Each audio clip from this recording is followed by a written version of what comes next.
via Facebook streaming, YouTube streaming, and also via Skype. Each one of you is welcome to this live streaming from our studios in Trinidad. You are connected to from wherever you are. Sutras of Vigyan Bhairav Tantra. There is a request for a repeat session on Sutra 29. Sutra 29 of Vigyan Bhairav Tantra. The sutra reads, devotion frees. This was, I had already spoken on this, but on a request, this session is being repeated. I am speaking again, it cannot be repeated. This sutra is the essence of human psychology. There is Western psychology and there is Eastern psychology.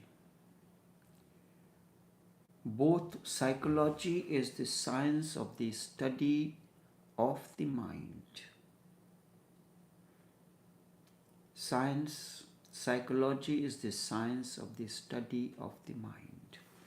Eastern approach differs from the Western approach, not in the sense both of them consider psychology as the science of the study of the mind.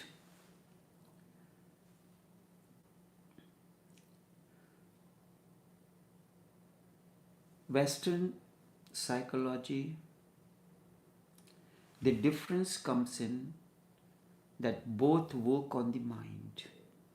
Western psychology says there is nothing beyond the mind. Mind is the end. So if you have to live in the society, our effort is to bring adjustment. How to adjust in a particular circumstance and situation.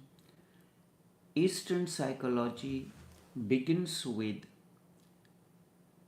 that there is something beyond the mind. Mind can be transcended. Mind is disturbed, Western psychology says, so it tries to adjust the mind to the circumstances and situation. Eastern psychology says mind is the disturbance. It is not that you are tense within, but you are the tension. You have to understand this distinction very clearly. If the mind is ill, if mind is the illness, it can be treated. If mind is ill, if a particular part of the body is ill, you can do a treatment and cure it. But if the mind itself is the illness, if the mind itself is the disturbance, then illness cannot be treated in ordinary ways and means. You try to solve one problem, it comes out in another form. It can be, mind according to the Eastern psychology can be transcended, but it cannot be treated in any way. If a part is malignant, you can try with the treatment, but it cannot work. It is slightly different than the malignancy. But if the mind itself is the illness, then illness cannot be created. You have to remove the malignant part. And Eastern psychology says it is not a question of surgery. Eastern psychology says mind can be transcended. And if mind can be transcended, then you have to understand there is something beyond the mind. and that which is beyond the mind is no mind.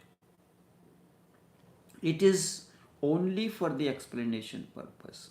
When all thoughts vanish, there is no more stampede of thoughts. Then a particular kind of a silence descends, a dancing silence, and that is the state of no mind. That makes the basic difference between the Eastern psychology and the Western psychology. The Eastern psychology is the yogic psychology or tantric psychology. That is the difference between Eastern Tantra and Yoga and the Eastern psychology is based in Yoga and Tantra. And Western psychology thinks that mind can be healthy, and that is what the entire process of the Western psychology is. Sigmund Freud, who is the father of the modern psychology, has looked at the human mind in a different way. And his chief disciple was Carl Gustav Jung. It happened once. Both Sigmund and Carl were staying together. So Carl told Sigmund that I want to analyze your mind. I want to analyze your mind. Sigmund got disturbed with it. If you want to analyze my mind, you can only analyze with certain behavior, certain pattern of thoughts. Thoughts can be one thing, and the behavior is based on the practical aspect. It is something like this. Someone asks you, can you tell me how to make cake? This is theory. And to show you how to make cake is the practical aspect. So you have to be around me to know my. Just taking a few examples, that will not give you a complete understanding of how my mind, how my understanding works. So that after that it never happened. Carl never got an opportunity to analyze the mind of Sigmund. Transcendence is possible only if there is something beyond. For Western psychology, there is nothing beyond the mind. For Eastern psychology, there is something beyond the mind, and that is transcendence. But there is no beyond, and mind is the end as far as Western psychology is concerned. Then transcendence is impossible. If you think you are just a body, then you cannot transcend the body. You transcend the body because you know there is something beyond the body. Because who will transcend and where will you transcend? If you are simply the body, then you cannot go beyond the body. But this is the first contact that you have with the body, because there isn't anything else in the body that you know. That's why for 7 years the child begins to explore his body,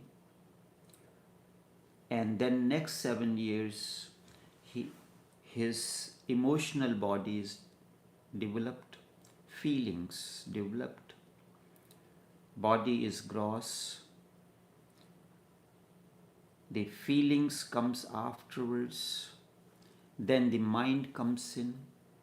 These are the 3 stages. So first is, it is something like this. You want to go from one from the place where you are to another place, you have to go somewhere. So you have to first of all decide where do you want to go. If you want to travel within the country, within your city, then you can use your own vehicle or you can hire a cab and go. So it is parallel, it is at one level. If you decide to move from one city to another, you can use a train, you can use a bus, or you can take a flight. But if you are moving from one city to another, one country to another, the mode can be a sea mode or by air. So your first body is the vehicle that helps you to move from feeling to growth of the mind. If your body is not developed, then the feelings will not arise. So this you have to understand. The first contact that comes in is the contact of the body. If you are just mind and nothing else, then true transcendence is not possible. So you are body mind. Whatsoever happens to the mind affects the body, and whatsoever happens in the body affects the mind, because the body is not separate from mind. Both are interconnected with one another, and that is called body-mind mechanism. Then we can treat, if there is, you are treating the body alone, then it cannot be treated.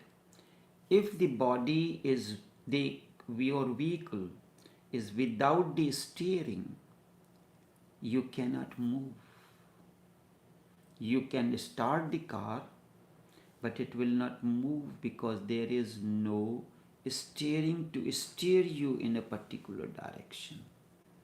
So mind becomes a steering mechanism that directs your energies in different directions. So then you can treat the individual disease. Someone is mentally ill, you can treat that illness.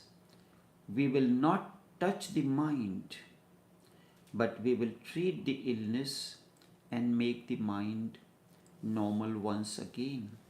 And no one will think about whether the normal mind itself is healthy or not. The normal mind is just skeptical. Freud says that as everyone is, we can only bring a diseased mind to a state of normalcy.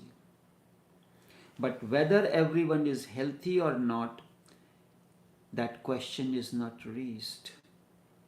We take it for granted that there is a collective mind, the average mind is okay. So whenever someone goes beyond the average mind, moves somewhere else, he has to be brought back and readjusted this way. You are supposed to behave in a particular manner, and that is the average mind. Thus, the entire Western psychology has been an effort towards readjustment.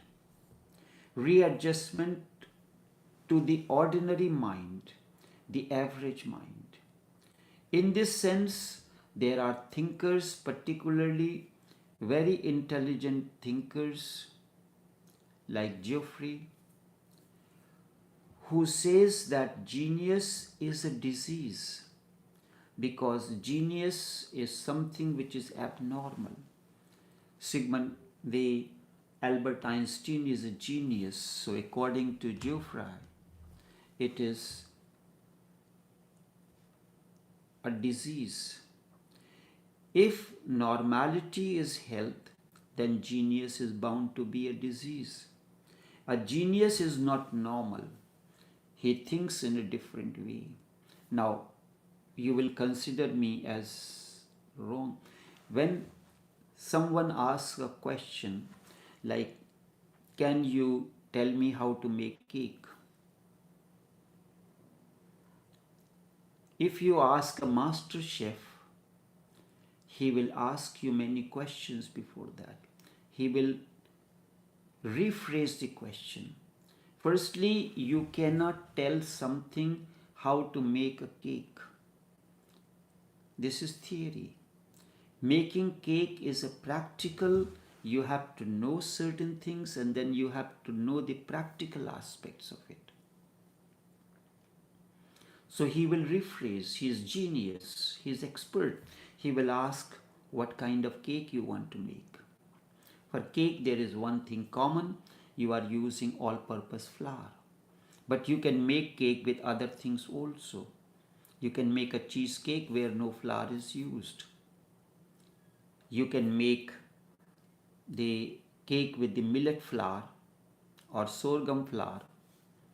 Then there is a cheesecake, there is pineapple upside down cake, there is black forest cake, so many types of cakes. So if you have to make cake, in general you have to tell, so what you will consider, that I ask you a simple question and you went on the entire book of cooking. So either don't ask a genius a question, or you ask an ordinary person, so he will say just go to the supermarket, buy a cake that you like, and that's it. So to Geoffrey, Albert Einstein, Vincent van Gogh, poets, painters, scientists, mystics, they all will look mad. Many times people ask questions. So I have to look into the nature of the question, who is asking the question. The person who is asking the question, is he an inquirer, inquisitive just, or he is a seeker? If it is a seeker, his question has to be answered differently. If he is just interested in, by the way, like it happens many times when I go to a function, someone will come because they know that I am in a different field, a spiritual field, I am eating, will come and ask a question. So I said, I am eating right now. I can do only one thing at a time. If you are interested in these kind of questions, you have to come to, and if I tell you, what are you doing, it taking so long in the toilet, sitting down there, go and eat there. No, food has to be served at a different place. There is a particular manner in which food has to be served to you. There is a decency, the way to serve. So I have to look into, and so these people, when in Prashnopanishad, 6 disciples approach the master and each one have had a question. So they asked the question, the master said, I will not answer your question, you have to remain within my environment for 1 year. And after that, if I feel like answering your questions, I will do that. The same thing Buddha told Mahakashyap. So when you are within that environment, many things are answered on its own. Just by looking at the behavior, day-to-day conduct, how an individual looks at the thing, that is how the children learn.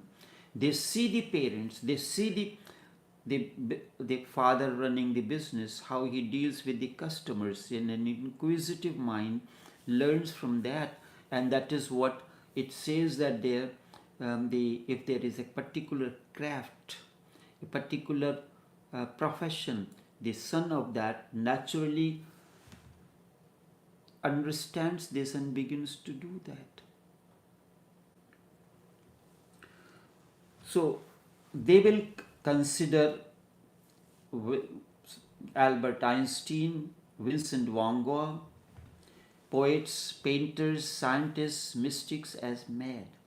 But their madness is allowed for two reasons. Either their madness is harmless, or their madness is utilitarian. Through their madness, they contribute something which normal minds cannot contribute. What Albert Einstein contributed, normal mind cannot contribute. Because they are mad, they have moved to the other extreme, and they can see certain things that normal minds cannot see.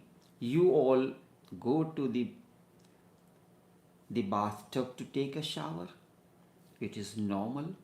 And if you have a good bathtub, or you have the jacuzzi, then what you will do, you will lie down and put the soap and create the soap bubbles. It's normal. You may take 10-15 minutes or half an hour, depending on the time, in your bathtub. But Albert Einstein was a totally different person. There was an Indian politician who and Albert were personal friends. So whenever he will go to England, London, he will stay by Albert. So it happened that one day when he went, so he asked Frau, where is Albert? He said, he has gone to take a shower, take a bath. So he said, okay, I'll wait. So Frau said, so he thought that just like I take a shower 10 minutes, 15 minutes, or sometimes I take a bird bath, sit down on a bucket of water and flap my wings, and that's it. So he said, no, Albert has gone, nobody knows when he will come out. Sometimes he takes 6, 7, 8 hours in the bathroom. What he does for 6, 7, 8 hours in the bathroom, he sits down on his bathtub, he takes the soap and put the soap in that, and bubbles start forming. So this bathtub and the soap bubbles were the galaxy for him. He is now in his bathtub with soap bubbles floating all around him, and it is a galaxy. He is roaming in the galaxies. And that's how his researches came out. The theory of relativity came that Albert Einstein was sleeping, and he dreamt that he went to the other side of the earth, and he returned from there. And that became the forerunner for theory of relativity. He is harmless. His spending 8 hours in the bathtub is not harming anyone in the house or outside. But it is madness. Through his madness, he has contributed something which ordinary mind could not. Because they are mad, they have moved to the other extreme, and they can see things that normal mind cannot conceive, cannot see. So we allow these madmen. Vincent van Gogh, always painting he said, the sun is not one way. It has different moods during the day. In the morning it has a different mood. He is painting the moon, the sun in different moods. Would you not call it a madness? So, someone said that you made a promise. You made a promise and you are breaking that promise. The person who made the promise is no more alive. So the promise is not of use. So this kind of a person will be considered as a madman. If normality is the criteria and the standard of health, then everyone who is not normal is ill. Geoffrey says that a day will come when we will treat scientists and poets in the same way as we treat the modern man. We will make them readjust to the normal, average human mind. This attitude is because of a particular hypothesis that the mind is the end and there is no beyond. Just opposite is the attitude of the Eastern, the approach. So unless you understand this, you will not be able to understand the sutra that devotion frees. Devotion comes with an understanding. Just opposite to this is the Eastern approach. We say that there is a mind and mind itself is the disease. So whether normal or abnormal, we will make the only distinction of normality as normally ill and abnormally ill. So two categories. Normal mind is ill and abnormal mind is also ill. A normal mind is normally ill. He is not so much ill that you can detect it. He is average because everyone else is like him. His illness cannot be, because everyone else is like him, his illness cannot be detected easily. Even the person, the psychologist who treats him, is a normally ill person. Mind itself is a disease for us. Why? Why we call mind itself is the disease? We have to approach it from a different dimension and then it will be easy. For us, body is death. For Eastern psychology, the body is death. So you cannot create a perfectly healthy body because body must decompose after a certain time. Otherwise, it will not die. You can create a certain balance, but the body as such, because it is going to die, it is prone to sickness. It deteriorates. It reaches a peak of growth, then the downward graph begins and it begins the process of decomposition. So health can only be a relative thing. The body cannot be perfectly healthy. It cannot be. This is why medical science has no standard and no definition of what health is. It is defined in relative terms. They can define disease, but they cannot define health. They can define a particular disease because disease of different type, and when one is healthy, everybody is healthy one way. Or at the most, they can define negatively that when the person is not ill, that state is the state of health. But to define health in a negative way looks absolutely absurd.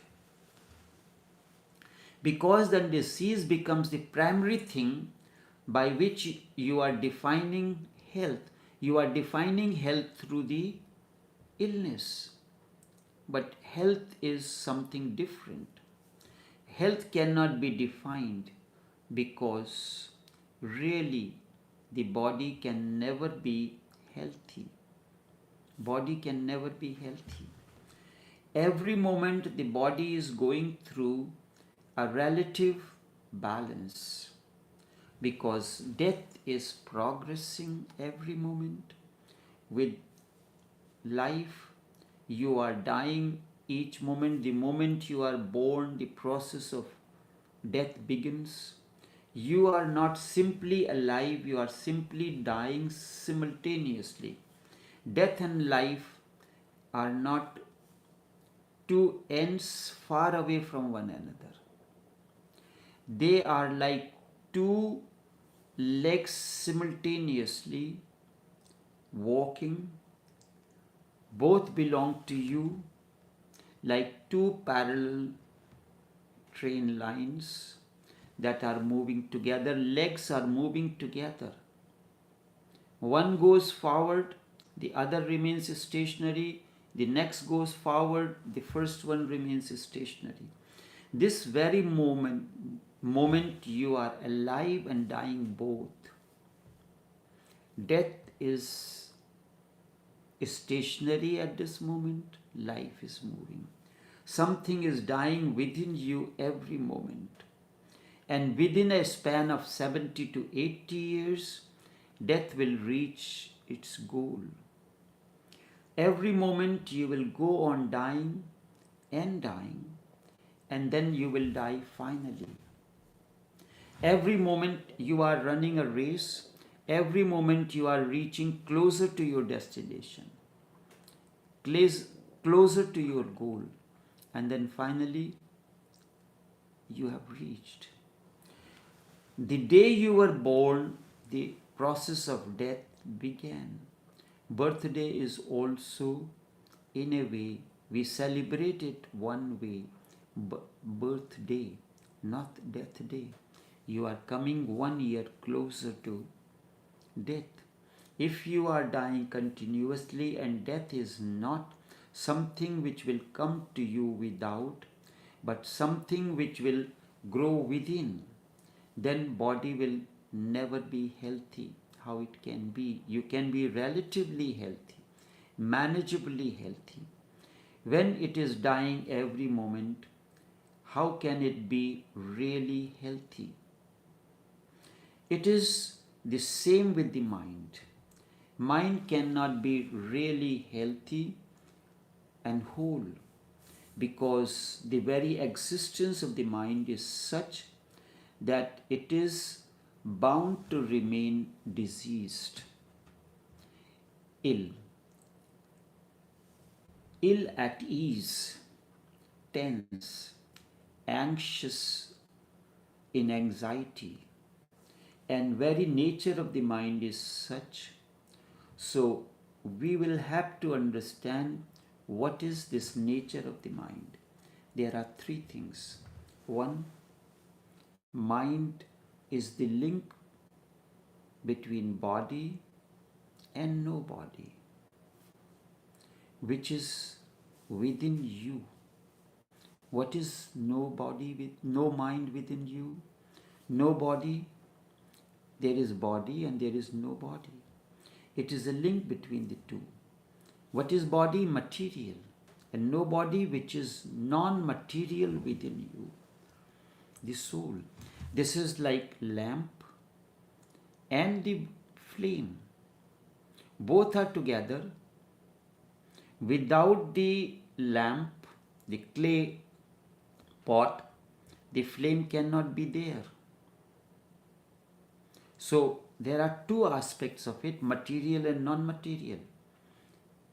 The pot, the lamp that is made of material, clay, metal or anything else, and the flame. It is the link between material and non-material within you. It is one of the most mysterious bridges. That is the lamp and the flame. It is a mysterious bridge. It bridges two quite contradictory things, matter and spirit. The flame is the spirit, and the, the shape that the clay or the metal has been molded into to form the shape is matter. If you can conceive the paradox, understand it, usually you make a bridge over a river where both banks are material.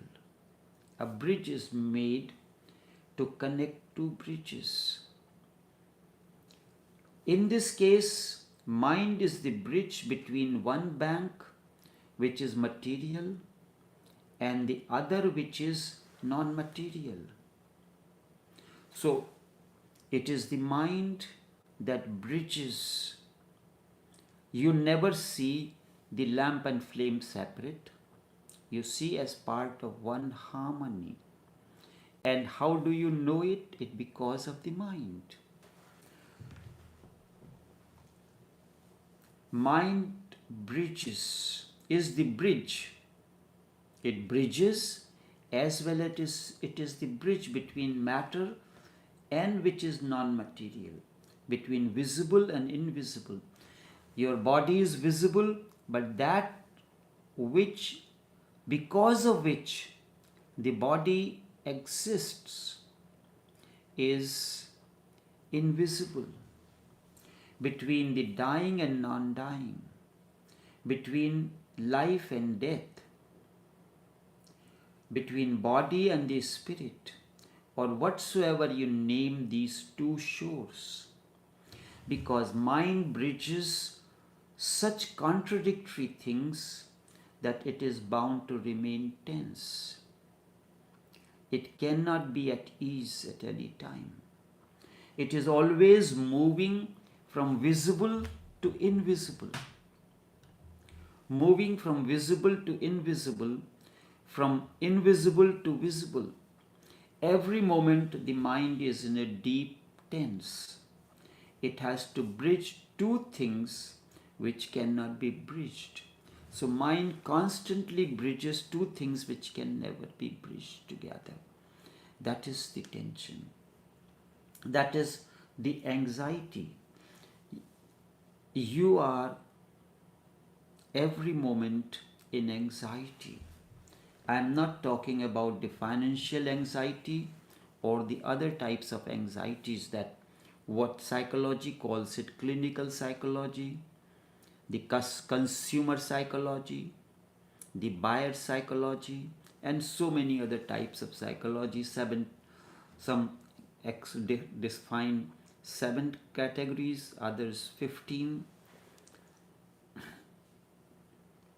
So the real anxiety is not that. The real anxiety is not that. The real anxiety is that of a Buddha. You are also in that anxiety, but you are so much burdened by your own day-to-day anxieties that you cannot discover your basic anxiety. Once you find your basic anxiety, you will become religious, not otherwise. Religion is concerned with basic anxiety. Buddha becomes anxious in a different way. He was not worried about finance, but your anxiety is the finance. He was not worried about a beautiful wife. He was not worried about anything. There was no worry. Ordinary worries were not there in his life. In the life, now, in a mystic's life, there is normal worries and the worries of the beyond. I have to face the normal worries as a business person, as a householder, as a commuter, and then I have the other aspect of my life. So that manages this one. There is no ordinary worries. Buddha is a beggar. He is not worried about where the next meal comes from. So the same approach is mine. I do not know where the next meal comes from, where the next dollar comes from, but all I know that my work will not be disturbed because of finance or the other. Somewhere or the other, from somewhere or the other, that the trust in the existence fulfills that needs. He is secure, safe, son of a great king, the husband of a beautiful wife, and everything was available. The moment he desired anything, he would get it. All that was possible was possible for him.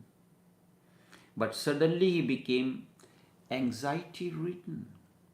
Anxiety came into him. That anxiety was a basic anxiety, a primary anxiety. He saw a dead man being carried away. He saw an old man. He saw a sick.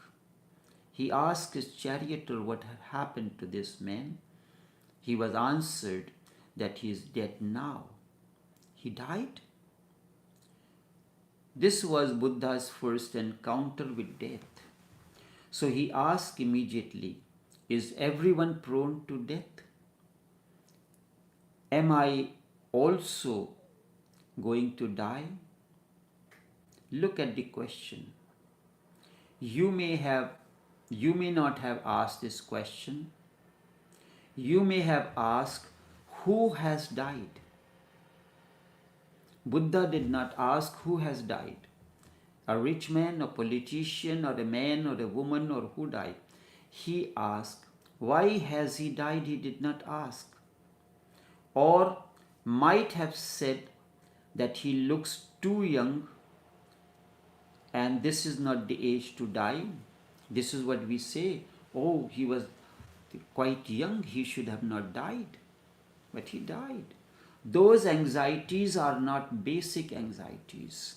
Basic anxiety is the anxiety of Buddha. They are not concerned with you. The basic anxiety, those anxieties.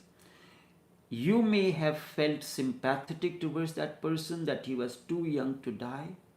You may have felt sad, but still it is just on the circumference.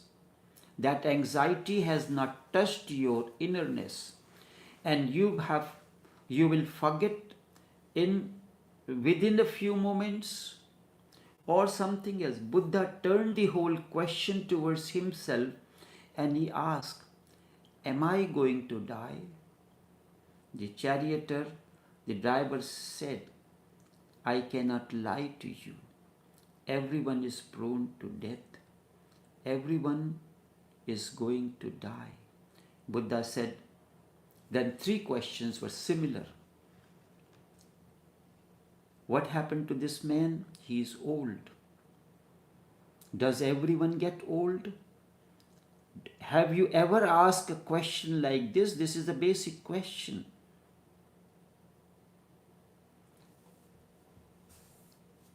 And then what happened to this person? He is sick. Am I going to sick? The charioteer again said, I would not lie to you. Everyone gets sick, is prone to get sick, including me and you. Everyone is prone to get old, you and me, including. Everyone is prone to die, including you and me. Buddha said, turn back the chariot. If I am going to die, what is the use of this life? You have created a deep anxiety in me. Has ever that anxiety arisen in you? This anxiety arisen in me each time when a new topic is chosen. Someone asks an ordinary question: can you explain the psychology in the teachings of Lalaji? In the teachings of Lalaji, Lalaji is a Sufi master. So should I speak on the psychology of the Sufi masters? Then Sufi masters is the one category. Then there are Buddhist masters, there is Zen masters, there is Hasid master. So psychology of the awakened. This anxiety came in, and before the work began, I did not know what it is going to be written. The anxiety was deep. The search began. The result is that the book, the script has reached almost 380 pages, and still it seems that it will not complete. So I am closing it off at 400 around pages as volume 1, Psychology of the Awakened 1, Psychology of the Awakened, a living handbook. Then it will continue. So Buddha got this basic anxiety. This is the basic anxiety. So he became aware of very basic situation of life, that everybody gets old, everybody gets sick, everybody gets old, everybody dies, basic sickness. You will remain lying down, waiting for the death. Buddha did not wait for the death. Before the death comes, I have to seek that which is deathless in me. Before that, before the death comes, I must seek the deathless. So if you become aware of the basic situation of life, of the body and the mind, a subtle anxiety will creep in you, and then the anxiety will continue to tremble within you. Whatsoever you are doing or not doing, the anxiety is there 24/7. A deep anguish. The mind is bridging an abyss, an impossible abyss. The body is going to die, and you have something X within you which is deathless. Body is going to die, and there is something which you can call X, which is not going to die, which is deathless, which is immortal. Have you encountered that? Or is your anxiety is towards discovering, knowing and being part of that which is deathless? These are two contradictions.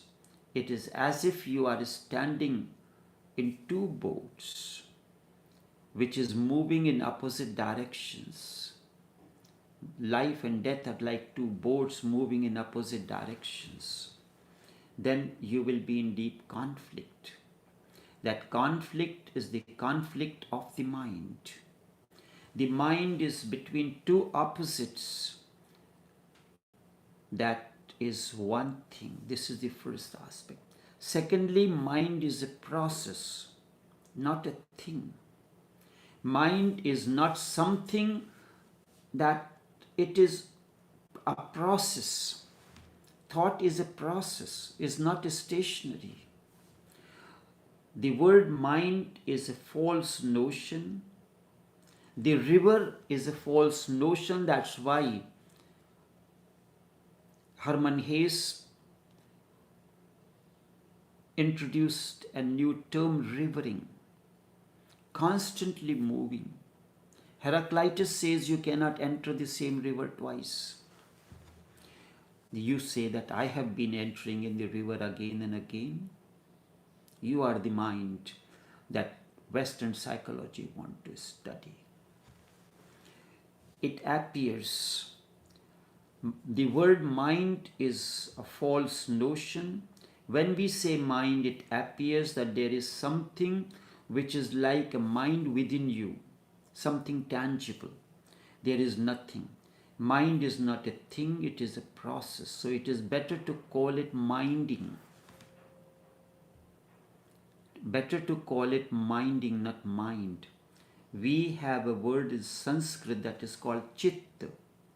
Chitta means minding, not stationary. That's what when Shankar was asked, who are you? Mano buddhi ahankar chittani naham. I am neither the body, nor the mind, nor the intellect, nor the storehouse of the memory, not the process of minding. I am something that which is something beyond that. A process can never be silent. A river is never silent. A process will always be tense. A process means a turmoil, and mind is always moving from past to future. It skips like a pendulum, it skips this present moment. The past goes on being a burden on it, and it has to move into the future. This constant movement creates another tension within you. You become too much conscious about it, and that makes you mad about it. We will continue this talk in tomorrow's session on the Sutra 29 of Vigyan Bhairav Tantra, as it has been requested, although it has been explained almost 2 years back, but the person requested for me to speak on this again. So I will continue on this in tomorrow's session. Until then, take care and do have a pleasant day.